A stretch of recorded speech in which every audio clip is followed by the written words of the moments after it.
মা বেটি কত সুন্দর ভিডিও করতাম, সব বন্ধুদের সাথে কথা করতাম যে বন্ধুরা তোমাদের দেখতে পাচ্ছি না, আমাদের তুমি দেখতে পাচ্ছ। তোমরা কত ইয়ার্কি করতাম তোমাদের সাথে, আজকে আর ইয়ার্কি করার লোক নাই।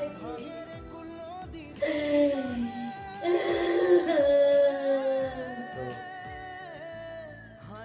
আমাদের কিছু বলার নাই আসলে। মানে আমরা ওই ভিডিওটা আমি করতে চাইছিলাম না, কিন্তু সবাই মিলে আমাদের জোর জবরদস্তি করে। আর অল্পন আগে তো কলকাতায় আমার একটা দাদা ছিল আমার সঙ্গে, ও রাত্রিবেলাতে থাকতো না, কিন্তু ওই দাদাটা যা করেছে আমার জন্য অনেক করেছে, মানে ওটা আমি ভাষায় প্রকাশ করাতে পারবো না।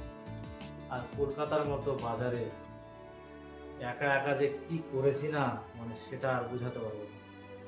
আর